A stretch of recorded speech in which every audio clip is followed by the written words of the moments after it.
Hello students, welcome to this new lecture.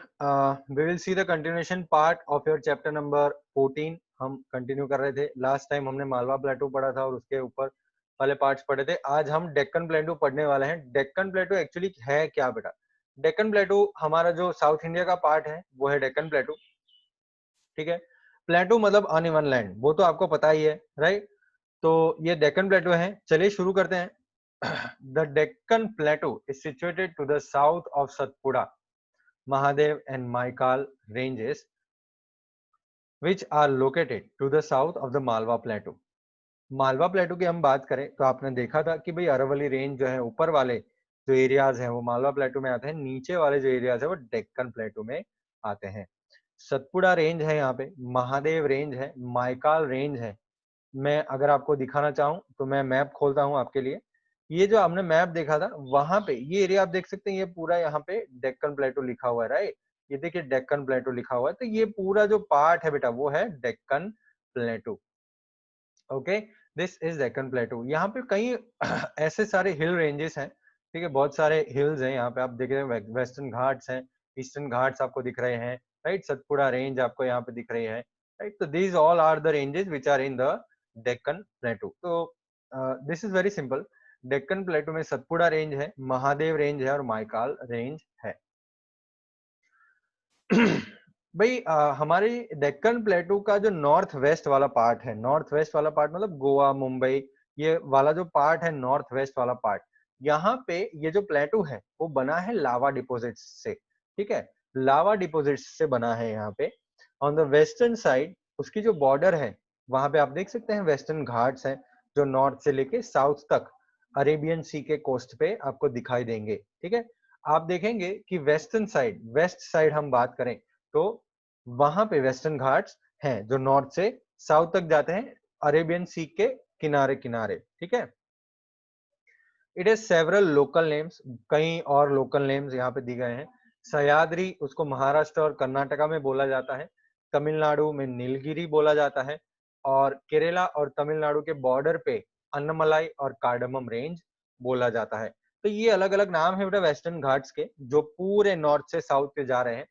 वहां पे महाराष्ट्र में पड़ते हैं, कर्नाटका में, तमिलनाडु में, केरला, तमिल, ये यहाँ पे जो माउंटेन रेंजेस हैं वेस्टर्न घाट्स के उसको अलग अलग नाम दिए हैं.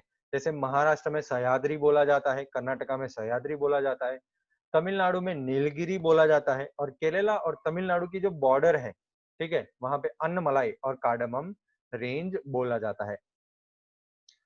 ओके, वेस्टर्न घाट्स का जो साउदर्न पार्ट है मोर लॉफ्टी है. मोर लॉफ्टी मतलब उसमें और थोड़े बड़े पहाड़ हैं. ठीक है, पहाड़ थोड़े ऊंचे हो जाते हैं वेस्टर्न घाट्स के साउदर्न पार्ट में, नीचे वाले पार्ट में, Kerala side. Okay, generally the average height of Deccan प्लेटू, भाई देखो डेक्कन प्लेटू का जो एवरेज हाइट है वो 900 से 1000 मीटर रहता है. ठीक है, लेकिन ऐसे ऐसे थोड़े कुछ जगह हैं जो वो हाइट पार कर जाते हैं, मतलब 1000 से थोड़े ऊपर है.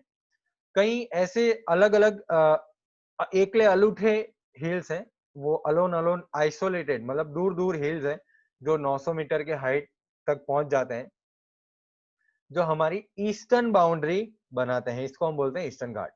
ठीक है, ओके. डेक्कन प्लेटू में जितने भी रेंजेस हैं, जितने भी माउंटेन हैं, 900 से 1000 मीटर की हाइट उसकी रहती है. कई जगहों पे उसकी हाइट बढ़ जाती है लेकिन एवरेज 900 से 1000 रहती है. कई ऐसे आइसोलेटेड हिल्स हैं, ठीक है, जो 900 मीटर की हाइट से ऊपर जाते हैं बाउंड्री पे, ईस्टर्न बाउंड्री पे. देखिए मैं आपको बता देता हूँ, ईस्टर्न बाउंड्री आप देख सकते हैं ब्राउन लाइंस जो हैं, ठीक है, ये आप ब्राउन लाइंस देख सकते हैं. ये ब्राउन लाइंस है रेंजेस जो ईस्टर्न घाट्स पे आपको दिखाई देंगे.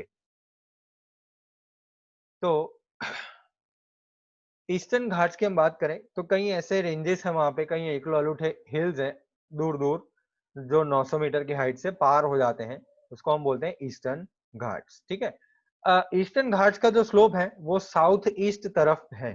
साउथ ईस्ट तरफ मतलब आप देख सकते हैं वहां पे जो रिवर्स फ्लो हो रहे हैं, आप मैप पे आते हैं, वहां पे जो रिवर्स फ्लो हो रहे हैं वो साउथ ईस्ट तरफ झुक रहे हैं. जैसे हम बात करें महा रिवर की, ठीक है, तो यहाँ पे आप देखिए यहाँ से निकल के वो साउथ ईस्ट नीचे की तरफ जा रहा है, राइट? ईस्ट तो ये साइड है और साउथ है ये साइड, तो वो नीचे की तरफ जा रहा है. आप देख सकते हैं यहाँ पे आ रहा है, राइट?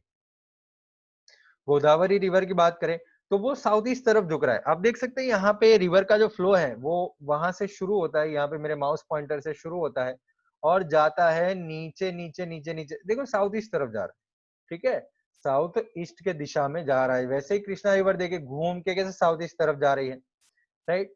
आप देख सकते हैं कावेरी रिवर वो नॉर्थ ईस्ट तरफ जा रही है। तो ये जो पूरा पार्ट है, ये जो पूरा पार्ट वो साउथ ईस्ट की तरफ झुक रहा है, ठीक है, ईस्टर्न घाट्स वाला पार्ट। और फिर बे ऑफ बंगाल में जाके मिल जाती हैं। नर्मदा और तापी जो वेस्ट की तरफ फ्लो हो रहे हैं, उसके अलावा जो डेक्कन प्लेटो में जो भी रिवर्स हैं, ठीक है, वो ईस्ट की तरफ फ्लो होती हैं और बे ऑफ बंगाल में जाके मिल जाती है। चलिए भाई कोस्टल प्लेन्स की बात करते हैं।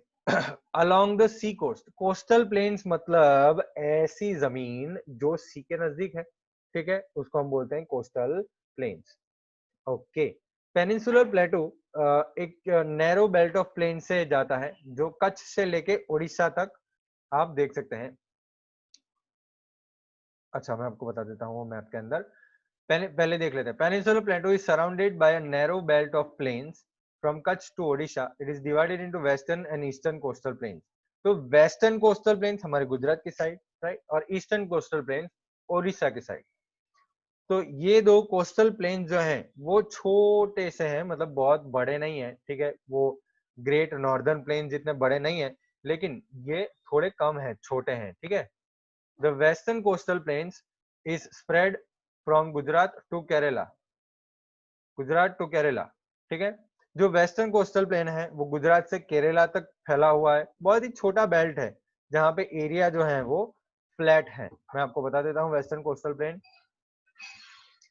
आप ये एरिया जो देख रहे हैं ग्रीन कलर का, देखिए गुजरात से लेके ग्रीन कलर आप देख रहे हैं गुजरात में, और ये जो पूरा पट्टी है, right, this is western coastal planes. मैं आपको ड्रॉ करके बताता हूँ, ये पूरा जो एरिया है वो है वेस्टर्न कोस्टल प्लेन, और ये है हमारा वेस्टर्न कोस्टल प्लेन। यहाँ पे आप जो एरिया देख रहे हैं, राइट, ये जो पतला सा बेल्ट देख रहे हैं आप यहाँ पे ग्रीन कलर का, तो ये है हमारा western coastal planes. Eastern coastal planes हैं थोड़े से बड़े हैं, जैसे आप अगर उड़ीसा में बात करें तो ये प्लेन्स हैं, राइट, यहाँ पे प्लेन्स हैं, यहाँ पे प्लेन एरियाज हैं, ये एरिया का प्लेन एरिया आप देख सकते हैं, ये पूरा एरिया जो है वो प्लेन एरिया है। तो ये एरिया है हमारा कोस्टल प्लेन, और इसको हम बोलेंगे ईस्टर्न कोस्टल प्लेन। मतलब ये साइड जो है वो है ईस्टर्न कोस्टल प्लेन, और वेस्ट साइड जो है वो है narrow western coastal plane. Narrow मतलब बहुत ही पतले हैं, राइट। ओके, चलिए आगे बढ़ते हैं,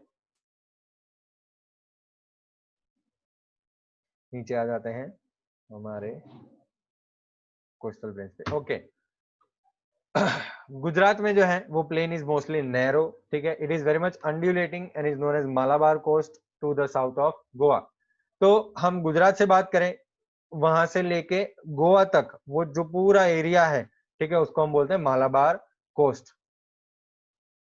waste coast rivers have developed creeks at their estuaries. West coast river जो है, मतलब हम रिवर्स की जो बात करें कि भाई यहाँ पे जो रिवर्स हैं जैसे नर्मदा है, तापी है, ठीक है, ये यहाँ पे जो ये रिवर्स हैं वहां पे एस्ट्यूअरीज बनाई है। एस्ट्यूअरीज मतलब बेटा वो फैल जाती है, ठीक है। रिवर्स जब अरेबियन सी में मिलने के लिए जाती हैं तो वो फैल जाती हैं, फैलना मतलब टूट जाती है, मतलब अलग अलग हो जाती है, ठीक है। अगर मैं आपको डिटेल में बताऊं तो उसके लिए मुझे मैप खोलना पड़ेगा, रुकिए हम मैप ही खोलते हैं।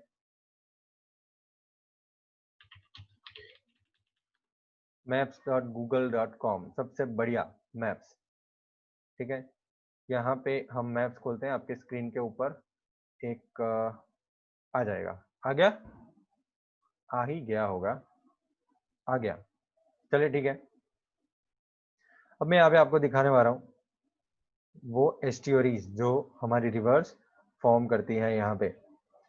ओके, चलिए यहाँ पे हम जो रिवर्स देख रहे हैं, एक्चुअली यहाँ पे रिवर्स का प्रॉपर हमारे पास मैप नहीं है, इसमें इसमें रिवर्स प्रॉपरली दिखेंगे नहीं, लेकिन यहाँ पे आप देख रहे हैं कि वो नर्मदा रिवर जो है, राइट, हमारी जो नर्मदा रिवर है वो यहाँ पे आके फैल गई है, यहाँ से टूट गई है, यहाँ से टूट गई है, राइट, बीच में कुछ लैंड एरिया बच गया है, राइट। आप देख सकते हैं यहाँ पे लैंड एरिया बच गया है, ये लैंड एरिया बच गया है, यहाँ पे एक लैंड एरिया बच गया है।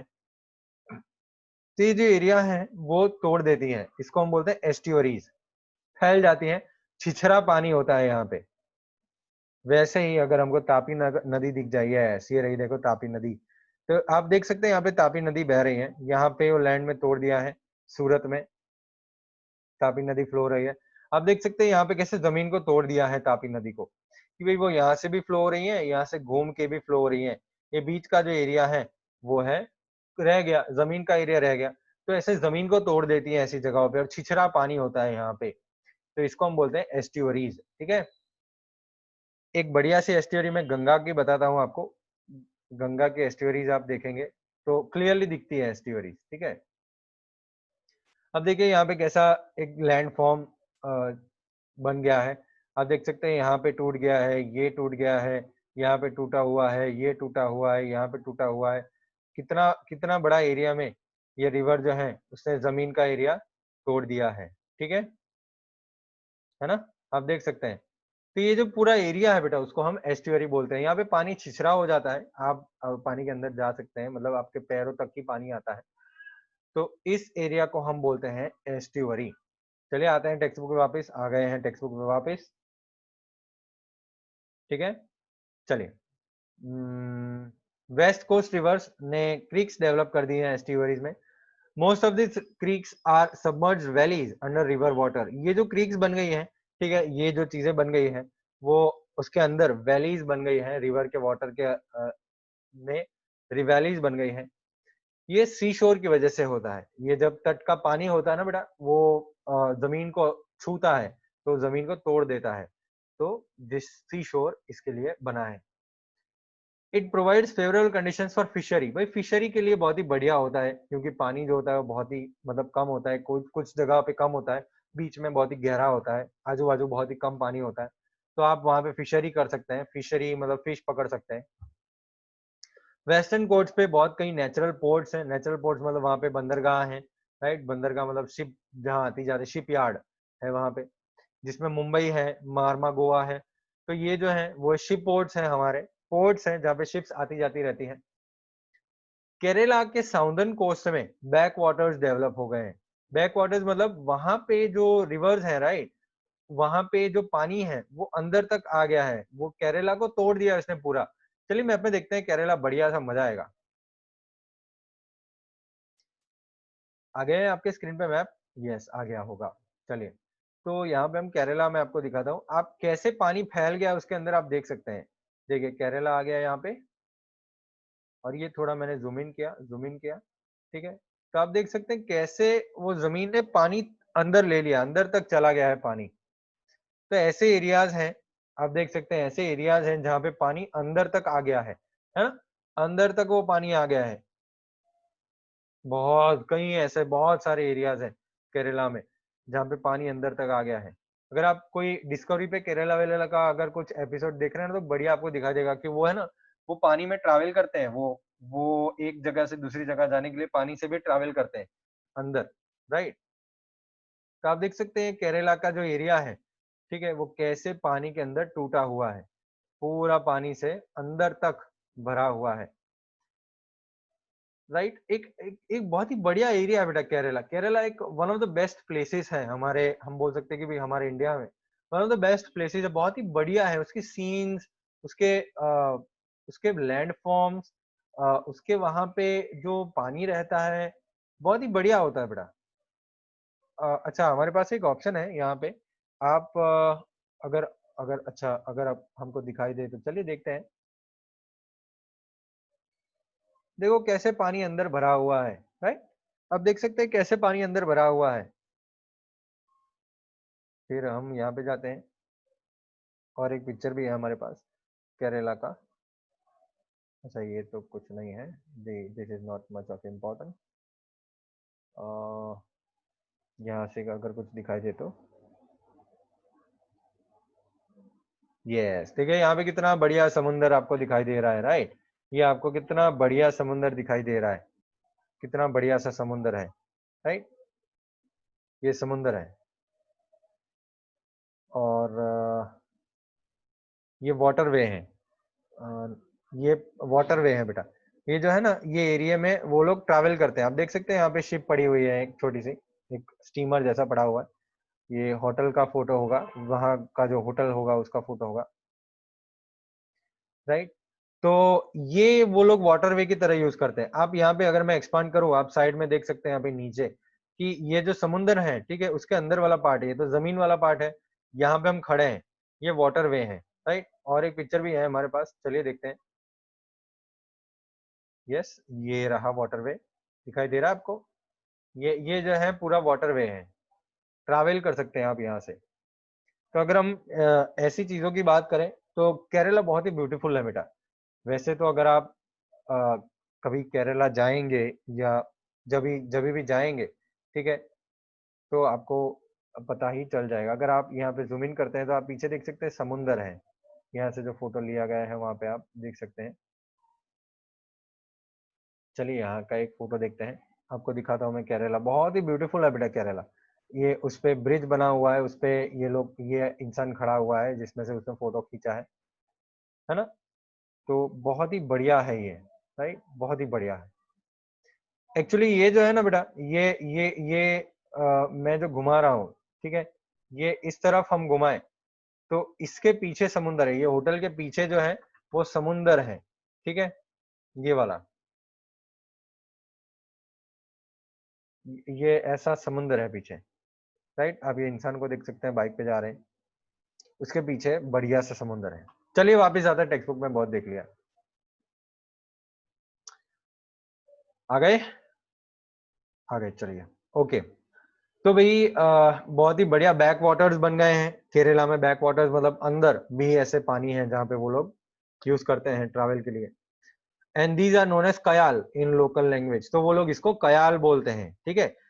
अच्छा, अब हम ईस्ट कोस्ट प्लेन की बात करते हैं। वो मैंने बताया था, ईस्टर्न साइड जो प्लेन है, ठीक है, बड़ा, थोड़ा बड़ा है, is much broader than the western coastal plain. West coast plain जो है वो उससे ईस्ट कोस्ट प्लेन थोड़ा बड़ा है, ठीक है। This is substantial alluvial deposition in the deltas of Kaveri, Krishna, Godavari, Mahanadi. ये वेस्ट कोस्ट प्लेन इतने, मतलब ये प्लेन प्लेन क्यों है, उसकी वजह है बहुत ही बड़ा एरिया कावेरी, कृष्णा, गोदावरी और महानदी का, ठीक है। उसके आजू बाजू उन्होंने एलुवियल डिपोजिशन किया है। एलुवियल डिपोजिशन मतलब वो जो सॉइल होता है, ठीक है, उसके आजू बाजू डिपोजिट किया है, जिसकी वजह से बहुत ही बढ़िया एक प्लेन एरिया बन गया है। उसका जो नॉर्दर्न कोस्ट है उसको नॉर्थ सरकार बोला जाता है, नॉर्थ सरकार कोस्ट। यहाँ पे लिखा भी है, हमारे जो ऊपर मैप दिया ना वहां पे लिखा भी है, यहाँ पे लिखा है देखो, नॉर्दर्न सरकार, है ना। यहाँ पे आप देख सकते हैं नॉर्दर्न सरकार भी लिखा हुआ है, और यहाँ पे कोरोमंडल कोस्ट लिखा हुआ है। तो ये जो दो एरियाज बांटे गए हैं, east western coastal, eastern coastal plain जो है, उसमें एक नॉर्दर्न सरकार है जो ऊपर वाला पार्ट है, और नीचे वाला पार्ट जो है वो कोरोमंडल कोस्ट है। चलिए आगे बढ़ते हैं, okay. It's northern coast is known as northern Circar coast, और तमिलनाडु का जो कोस्ट है उसको कोरोमंडल कोस्ट कहा जाता है। कोस्ट मतलब किनारा, कोरोमंडल का किनारा कहा जाता है, और वहां पे नॉर्थ सरकार का किनारा कहा जाता है। ओके, चलिए आर्किपेलागोस की बात करें हम। आर्किपेलागोस क्या होता है भाई? आर्किपेलागोस मतलब अ ग्रुप ऑफ आइलैंड। आर्किपेलागोस मतलब अ ग्रुप ऑफ आइलैंड। हमारे यहाँ आइलैंड कौन से हैं? तो अंडमान निकोबार है, लक्षद्वीप है, ठीक है। ये दोनों आइलैंड जो है वो इंडिया में पड़ते हैं, वो हमारे मेजर आइलैंड्स हैं, मेजर आर्किपेलागोस हैं। लक्षद्वीप में जो छोटे आइलैंड्स हैं, स्मॉलर आइलैंड्स हैं, वो केरला के कोस्ट से कहीं दूर है, ठीक है। केरला की कोस्ट के थोड़े दूर है लक्षद्वीप के आइलैंड्स। उनके ऐसे आइलैंड्स हैं उसमें हॉर्स शू शेप है। हॉर्स शू कैसा होता है बेटा? नाल देखिए, घोड़े की नाल, आपने घोड़े की नाल देखी है? घोड़े की नाल ऐसी होती है, ये शेप की, सर्कल शेप की होती है, ठीक है। चलिए एक मैं आपको नेट पे दिखाता हूँ लक्षद्वीप का एक आइलैंड जो हॉर्स शू शेप का होगा। तो हम सर्च करते हैं ऊपर, Lakshadweep island horse shoe shape. अगर मिल जाए तो बढ़िया है, नहीं मिला तो कुछ नहीं, ठीक है। हॉर्स शू ऊपर से देखे जाए तो हाँ, ये दिखा देते हैं हम। भाई ये जो पिक्चर है आपके स्क्रीन पे अभी मैंने रखा है, ये पिक्चर जो है वो है लक्षद्वीप आइलैंड का, जहां पे आप देख सकते हैं ये जो शेप है, वो एक हॉर्स शू का शेप है। हॉर्स शू मतलब वो जो घोड़े की नाल होती है, ठीक है। इट इज सेमी सर्कल, लेकिन बड़ा सेमी सर्कल शेप है। यहाँ पे आप देख सकते हैं, राइट। ये पूरा लक्षद्वीप आइलैंड जो है, मतलब लक्षद्वीप आइलैंड के तो 100-150 आइलैंड है, उसमें से ये जो है वो आप देख सकते हैं, राइट। तो ये है हमारा हॉर्स शू शेप। भाई इसको अटोल भी बोला जाता है। क्या बोला जाता है? अटोल, ठीक है। अटोल, ATOOL, अटोल बोला जाता है ये आइलैंड को। कितना बढ़िया आइलैंड है यार ये, राइट। जाने का मन हो जाएगा। ओके, चलिए आते हैं वापिस टेक्स्ट बुक पे। तो इसको अटोल्स भी बोला जाता है, जो हॉर्स शू के शेप के होते हैं, घोड़े की नाल के शेप के होते हैं, उसको अटोल बोला जाता है, ठीक है। Andaman Nicobar islands bay of Bengal में है, तो आपको पता ही है, अभी आपको बताने की थोड़ी जरूरत है। Andaman Nicobar island bay of Bengal में है। यहाँ पे आइलैंड के नंबर ज्यादा है, ठीक है। और 3 जो है वो बहुत ही दूर है इंडियन कोस्ट से, इंडियन के किनारे से बहुत दूर है। यहाँ पे माउंटेन रेंजेस भी हैं भाई, आइलैंड में माउंटेन रेंजेस भी हैं जो वॉल्केनिक एक्टिविटी से बने हैं, ठीक है। ये आइलैंड जो है वो 350 किलोमीटर में फैले हुए हैं, और उसका स्ट्रेटेजिक इंपॉर्टेंस भी बहुत है। स्ट्रेटेजिक इंपॉर्टेंस बहुत है, मतलब वो जो आइलैंड्स हैं वो यूज किए जाते हैं शिप्स। शिप जब आते जाते रहते हैं, जैसे मान लो कि वही मलेशिया से कोई शिप आ रहा है इंडिया, तो वो वहां पे ठहरते हैं, फिर वहां पे पेट्रोल वेट्रोल भराते हैं, डीजल वीजल भराते हैं, और फिर वो यहाँ पे आते हैं। तो ये सब चीज वो इम्पोर्टेंट है, वहां पे रुकते हैं। शिप यार्ड बहुत बड़ा है, डॉक यार्ड जो है वो बहुत बड़ा है, और हमारा स्ट्रेटेजिक इंपॉर्टेंस भी है। वो ट्रैवल करने में यूज होता है, ठीक है। अच्छा, ये चीज जानने के लिए आपको ध्यान देना पड़ेगा। The only active volcano in India is Barren Island in Andaman Nicobar archipelago. भाई एक ही एक्टिव वॉल्केनो है जो है बैरन आइलैंड अंडमान में। चलिए देखते हैं बैरन आइलैंड, एक बार पिक्चर भी दिखाता हूँ आपको। सर्च करते हैं हम यहाँ पे बढ़िया सा, बैरन आइलैंड वॉल्केनो। बैरन आइलैंड वॉल्केनो आप देख सकते हैं, बैरन आइलैंड है यहाँ पे हमारे स्क्रीन के ऊपर। अरे ये तो बहुत छोटा है, आपको भी नहीं दिखेगा, थोड़ा बड़ा बड़ा ढूंढते हैं, ठीक है। अ,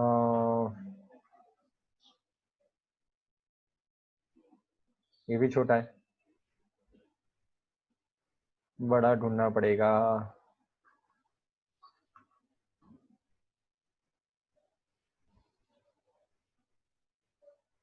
हाँ देखिए, ये थोड़ा कुछ बड़ा बड़ा है। भाई ये जो पिक्चर है वो वॉल्केनो का पिक्चर है, और वो बैरन आइलैंड का वॉल्केनो है ये, ठीक है। आप देख सकते हैं यहाँ पे बैरन आइलैंड का वॉल्केनो जल रहा है अंदर, और वो कई बार उसमें से धुएं वुएं भी निकलते हैं। आप देख सकते हैं ये रहा बैरन आइलैंड का वॉल्केनो, ठीक है। बढ़िया सा आप देख सकते हैं यहाँ पे, ये है हमारा बैरन आइलैंड, और यहाँ है वॉल्केनो, ओके। और वो एक ही वॉल्केनो है, एक एक्टिव वॉल्केनो है हमारे इंडिया में, और ये है बैरन आइलैंड में। चलिए भाई वापस आते हैं। तो एक ही एक्टिव वॉल्केनो है हमारे अंडमान निकोबार में, और उसका नाम है बैरन आइलैंड, ठीक है। Narcondam which is very near to it is a dormant volcano, ठीक है। वो एक डोरमेंट वॉल्केनो है। डोरमेंट मतलब जो अंदर ही जल रहा है, बाहर नहीं निकल रहा है। ऐसे एमसीक्यू आ सकता है भाई, याद रखिएगा।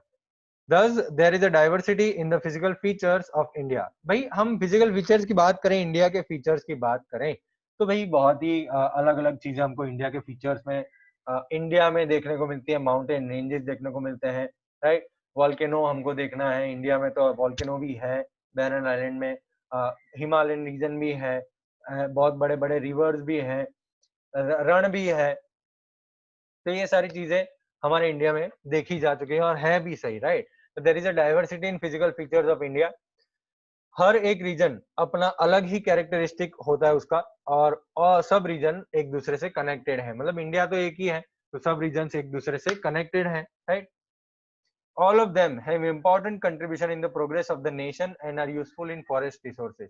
भाई ये सारे रीजन्स, ठीक है, वो हमारे इंडिया के प्रोग्रेस में बहुत ही जरूरी उन्होंने कंट्रीब्यूशन दिया है, बहुत ही जरूरी है। ये हमारे इंडिया के लिए भी बहुत जरूरी है, राइट। अगर रन नहीं होता, अगर फॉरेस्ट नहीं होता, अगर हिमालय नहीं होता, तो इंडिया अभी कहाँ पे हम इमेजिन भी नहीं कर सकते हैं। तो वो कहीं ना कहीं वो अपना पार्ट प्ले कर रहे हैं, वो अपना अब जो पार्ट है हमारे डेवलपमेंट में, वो कहीं ना कहीं वो अपना भाग दे रहे हैं, ठीक है, हमारे डेवलपमेंट में भी हमको हेल्प कर रहे हैं, तो कहीं ना कहीं हमको बहुत इंपॉर्टेंट है हमारे लिए। नॉर्दर्न फर्टाइल प्लेन्स जो है वो स्टोर हाउस ऑफ ग्रेन्स माने जाते हैं। नॉर्दर्न फर्टाइल प्लेन्स मतलब पंजाब, हरियाणा, ये जो एरिया है, ठीक है, वो बहुत ही फर्टाइल एरिया है। फर्टाइल एरिया मतलब वहां पे बहुत ही उपजाऊ एरिया है। उपजाऊ का मतलब बहुत ही ग्रेन्स उगते हैं वहां पे। कोई भी मतलब गेहूं वहां पे बहुत उगते हैं, तो उसको हम स्टोर हाउस ऑफ ग्रेन्स भी बोलते हैं, ठीक है। पाक बहुत ही होता है वहां पे, तो उसको हम स्टोर हाउस ऑफ ग्रेन्स बोलते हैं। साउदर्न प्लेटू जो है, ठीक है, वो मिनरल रिसोर्सेज में बहुत ही बढ़िया है, जिससे हमारा नेचुरल प्रोग्रेस बहुत ही हुआ है। बहुत नेचुरल प्रोग्रेस हुआ है। मिनरल मिनरल रिसोर्सेज मतलब क्या, भाई वहां पे आयरन ओर मिलता है, ठीक है, वो ओर वोर की बात हम नेक्स्ट चैप्टर्स में करेंगे। लेकिन वहां पे आयरन ओर मिलता है, ये मिलता है, वो मिलता है, हर एक मिनरल वहां पे मिलता है, अलग अलग चीजें मिलती है, जैसे लाइम स्टोन मिलता है, आयरन मिलता है, कॉपर मिलता है, एल्यूमिनियम मिलता है, राइट। तो ये सब चीजें वहां से हमको मिली है, तो ये हमारा नेशनल प्रोग्रेस में बहुत ही उसका कंट्रीब्यूशन है। बहुत रिवर्स बहुत वाटर जनरेट करती है, ठीक है, जो नॉर्दर्न माउंटेनियस रीजन से चलती आती है और अपने फॉरेस्ट रिसोर्सेज के लिए भी जानी जाती है। कई रिवर्स के आजू बाजू में बहुत बढ़िया बढ़िया फॉरेस्ट उग गए, जैसे गंगा रिवर के आजू बाजू में आप देख सकते हैं बंगाल में सुंदरबन रीजन बन गया, तो सुंदरबन रीजन टाइगर्स वहां पे रहते हैं, राइट। तो ये जो पूरा एरिया है वो बहुत ही मिनरल रिच है और फॉरेस्ट रिच है, रिसोर्सेस रिच है, तो ये हमारे लिए बहुत ही इंपॉर्टेंट बन जाता है ये एरिया, ठीक है। चलिए यहाँ पे हम फुल स्टॉप रखते हैं और बात करेंगे आगे रॉक की। कितने टाइप के रॉक होते हैं, उसके अलग अलग टाइप्स की बात करेंगे और आगे देखेंगे कि भाई सॉइल के बारे में थोड़ा कुछ बात करेंगे, ठीक है। तो यहाँ पे हम फुल स्टॉप रखते हैं, नेक्स्ट टाइम रॉक करेंगे। आप ये चैप्टर एक बार घर पे पढ़िएगा, ठीक है। Okay, bye bye.